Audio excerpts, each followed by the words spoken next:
శ్రీ పరమాత్మనే నమః. శ్రీ గురుభ్యో నమః.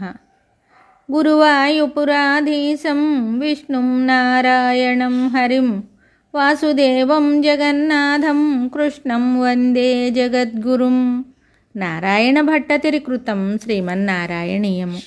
7వ దశకం 9వ శ్లోకము.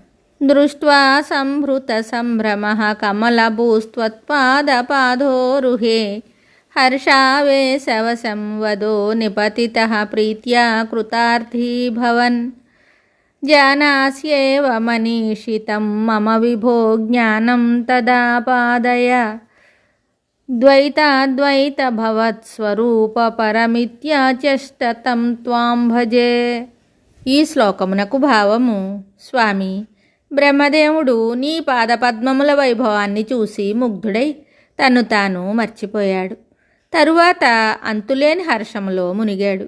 అంతట తాను కృతార్థుడైనట్లు భావించి మిగుల ప్రీతితో నీ పాదములపై వ్రాలాడు. తరువాత అతడు, ఓ ప్రభు, సృష్టి చేయుటకై నేను పడుచున్న ఆవేదనను నీవు ఎరుగుదువు.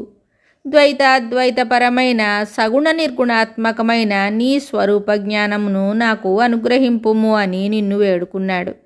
అట్టి పరమాత్ముడవైన నిన్ను నేను భజిస్తున్నాను. మరి ఒక శ్లోకంతో మళ్ళీ కలుద్దాం. శుభం.